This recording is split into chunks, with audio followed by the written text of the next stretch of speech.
যে আপনার আমল কবুল হয়েছে কিনা, আল্লাহ তাআলা গ্রহণ করেছে কিনা, ওইটা আল্লাহ তাআলা ছাড়া কেউ বলতে পারবে না, ঠিক কিনা? কোন আমলটা? একটা আমল আছে হজ। আপনার হজ কবুল হয়েছে কিনা এটা বোঝার একটা সূত্র আল্লাহ রাসূল সাল্লাল্লাহু আলাইহি সাল্লাম আমাদেরকে দিয়ে গেছেন। বলেন সুবহানাল্লাহ।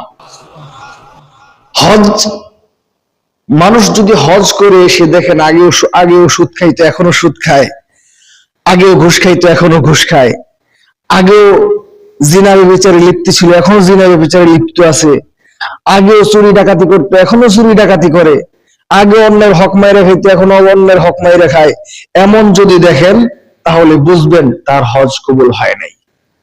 আর যদি দেখেন লোকটা পরিবর্তন হয়ে এসেছে, লোকটা কি হয়ে এসেছে?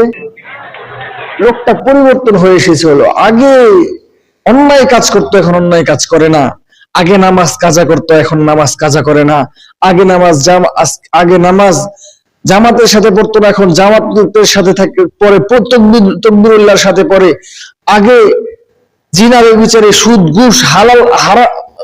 ঘুষ হারামের মধ্যে লিপ্ত ছিল এখন ওখান থেকে উঠে এসেছে, তাকে দেখলে আগের থেকে অনেক বেশি পরহেজ করে চলে নিজেকে। যদি এমনটা বুঝতে পারেন তাহলে বুঝবেন তার হজ কবুল হয়েছে।